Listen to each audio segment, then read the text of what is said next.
জাতীয় অর্থনৈতিক পরিষদের নির্বাহী কমিটির সভার বিষয়ে আরো জানাতে যুক্ত হচ্ছেন সহকর্মী মারুফা রহমান। যাব তার কাছে। মারুফা, বৈঠক তো শেষ, প্রকল্প অনুমোদনের বিষয়ে কি তথ্য আছে সবশেষ জানাবেন। এখন পর্যন্ত আমরা যতদূর জানতে পেরেছি, আজকের একনেক সভায় 10টি প্রকল্প এখন পর্যন্ত পাশ হয়েছে, অনুমোদিত হয়েছে, যেখানে সভাপতিত্ব করছেন এই সভায় প্রধানমন্ত্রী তারেক রহমান, এবং 12টি প্রকল্প আজকে মোট উত্থাপন করা হয়, সেগুলো নিয়ে আলোচনা করা হয়। অবকাঠামোগত উন্নয়ন, পানি সম্পদ ব্যবস্থাপনা, তথ্য প্রযুক্তি, স্বাস্থ্য খাত, শিক্ষা খাত সহ এই বিষয়গুলো ধরে আসলে উন্নয়ন, এই বিষয়গুলো ধরে আসলে আজকে বিভিন্ন প্রকল্প উত্থাপন করা হয়, যেখান থেকে মোট 10টি প্রকল্প অনুমোদিত হয়েছে। তবে সেই 10টি প্রকল্প আসলে কি কি সেই সম্পর্কে কিন্তু এখনো পর্যন্ত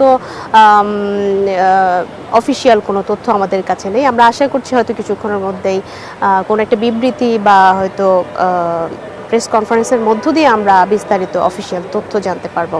আর যেহেতু বাজেট একদমই আসন্ন, আর একদিন আছে, সেক্ষেত্রে আমি যদি আপনাকে বলি আর একটু বিস্তারিত, যে আজকের এই সভাটি মন্ত্রিপরিষদ বিভাগে চলছে এবং এটি সরকারের চতুর্থ জাতীয় অর্থনৈতিক পরিষদের নির্বাহী কমিটির সভা, যেখানে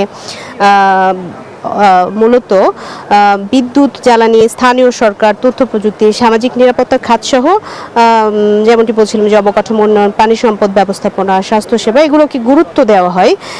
তবে 12টি প্রকল্পের মধ্যে 10টি কিন্তু ইতিমধ্যে পাশ হয়ে গেছে, এবং আরেকটি প্রকল্প যেটি আমরা জানতে পেরেছি যে হয়ে গেছে, সেটা প্রধানমন্ত্রী তারেক রহমানের আসন্ন যে চীন সফর, তার আগেই 4,000 কোটি টাকা ব্যয়ে চট্টগ্রামের আনোয়ারায় চীনা যে অর্থনৈতিক জোন স্থাপন প্রকল্প, সেটি অনুমোদন হয়ে গেছে বলে আমরা অনানুষ্ঠানিক সূত্রে জানতে পেরেছি। এছাড়াও আনোয়ারার বাঁশখালী চকরিয়া আঞ্চলিক মহাসড়ক উন্নয়ন, সমন্বিত উপজেলা ভূমি কমপ্লেক্স নির্মাণ এবং বাংলাদেশ শিশু হাসপাতাল, এই ধরনের প্রকল্পগুলো পাশ হয়েছে বলে আমরা জানতে পেরেছি।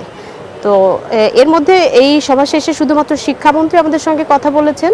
তো এই প্রকল্প কেন্দ্রিক কোনো কথা তিনি বলেনি। তিনি বলেছেন যে জাতীয় শিক্ষাক্রমে যেই বাংলা বা যুক্তিবিদ্যার মতো বিষয়গুলো, দর্শন, এগুলো বাদ দেওয়ার বিষয়টি, যেই তথ্য ছড়িয়েছে সেটি সঠিক নয়, বরং কর্মমুখী শিক্ষার বিষয়ে সরকারের একটা জোরালো অবস্থান রয়েছে, সেই অনুযায়ী আসলে বিভিন্ন উদ্যোগ বা ব্যবস্থাপনা গ্রহণ করা হচ্ছে। তো মোটামুটি এই ছিল সবশেষ তথ্য আমার কাছে।